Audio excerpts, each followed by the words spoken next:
నా దగ్గరికి ఒక 50 లక్షలు ఉందని వచ్చిండు అప్పు, క్రెడిట్ కార్డులు ఇవన్నీ 50 లక్షలు ఉన్నాయి సార్. దానికి దగ్గర నెలకు 2-3 లక్షలు నేను ఈఎంఐలు కడుతున్నా, అది మన మినిమం పేమెంట్లో కడుతున్నా.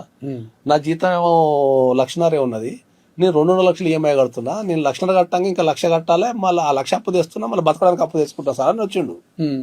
నీ 1,00,000లా నువ్వు ఇంకా 1,00,000 అప్పు తెచ్చి కార్డు కడుతున్నావు, నువ్వు బతకడానికి 1,00,000 తెచ్చుకుంటావు, 10 నెలలు 2 లక్షలు డెఫిసిట్లో పోతున్నావు కదా, నీకు ఫస్ట్ మంత్ నుంచే నీకు పాజిటివ్లోకి వచ్చే విషయం చెప్తా అని చెప్పిన. చెప్పండి సార్ అన్నాడు. మార్గదర్శిలో 50 లక్షల చిట్టి 50 నెలలు వేస్తే ఎంత అని అడిగిన. నేను నెలకు ₹1,00,000 కట్టాలి సార్ అన్నాడు. ఫస్ట్ మంత్ ఎంత కట్టాలి సార్ అన్నాడు. అంటే ఒక 60-70 వేలు కడితే సరిపోతుంది. అట్లా ఎంత కట్టాలి రా అన్నాడు. ఫస్ట్ ఇయర్ మొత్తం 60-70 వేలు కట్టాలి సార్ అన్నాడు. నెక్స్ట్ మంత్ ఏం రాను, ఒక 5 వేలు పెరిగింది సార్ అన్నాడు. ఆ నెక్స్ట్ మంత్ ఒక 5 వేలు పెరిగింది సార్ అన్నాడు.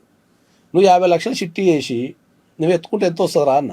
37 లక్షలు వస్తుంది సార్ అన్నాడు. నువ్వు 50 లక్షలు చిట్టి వేసి నువ్వు ఒక 2 నెలలకు 3 నెలలకు ఎత్తుకుంటే నీకు 37 లక్షలు నెట్ క్యాష్ వస్తుంది. ఓకే, నువ్వు కట్టాల్సింది ఎంత 37 లక్షలకి? 60 వేలు ఫస్ట్ ఇయర్, సెకండ్ ఇయర్ 70 వేలు, థర్డ్ ఇయర్ 80 వేలు. నువ్వు ఎక్కడ 2.5 లక్షలు కట్టేది, నీకు ఎంత పడిపోయింది? ఎంత పడిపోయింది? 60 వేలకు పడిపోయింది. ఎత్తుకుంటే ఎంత వచ్చింది? 32.5 లక్షలు వచ్చింది నీకు.